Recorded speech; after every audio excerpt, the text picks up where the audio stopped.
Hey guys, what is going on? This is Zoko, and today I wanted to share with you a comparison video I did on the different underbarrel attachments and how they affect ADS. Now, I started off this testing using the MP7 with no attachments to get a baseline before I began, and I only used one gun throughout this entire exercise just so I wouldn't really have any variables or other things that could definitely affect the outcome of this experiment.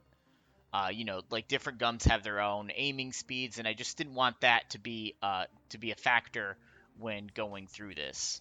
And to be completely honest, I was pretty surprised with what I learned when analyzing the speeds of everything. So at the top of the screen in the center, you will notice the stopwatch that I am using to measure the aiming speed of the attachments. The attachments that I am using will be listed to the right of that stopwatch. Now I was going to measure this initially by how long it took from the beginning of the aiming movement to when the animation ended. And what I found out is that most of the animation sequences are pretty much the same length from start to finish. 3300s actually, most of them. And the only one I found to be perhaps a little bit quicker was the Ranger Foregrip at 2700s. But to be honest, this is a pretty negligible amount. Interestingly, what does change is the acceleration of the animation. And so I began to keep track of when the sight itself becomes usable when you start aiming. You can pretty much start shooting whenever in this game, so your animation doesn't actually have to finish to get your shots off. Now, I'm not keeping track of accuracy and how much a finished animation is different from mid-sequence. That's a bit too much for the scope of this video. I will probably end up doing something along those lines later on. I just really wanted to focus on this for my first attachment analysis video because of how important I feel ADS is in this game. I hadn't seen a breakdown of the various grips like this yet, and I felt like it could help shed some light on what attachment may be best for you if you were having trouble deciding.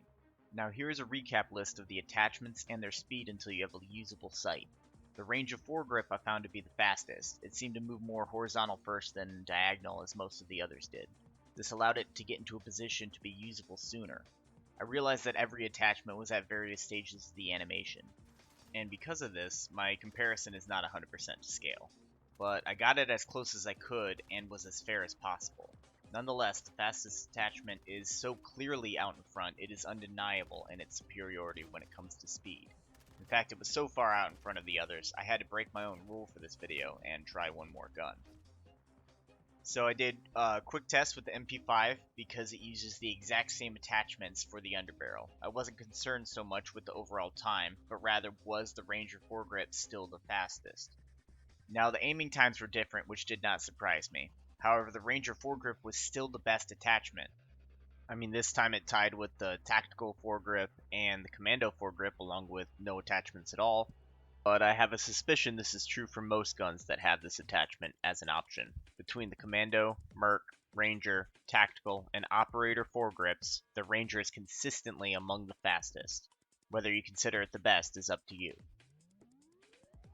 That's it for this video, guys. Thank you so much for watching. If you enjoyed it and found it all helpful, please give it a like and leave me a comment. And also consider subscribing if you're interested in more content like this in the future. Take care.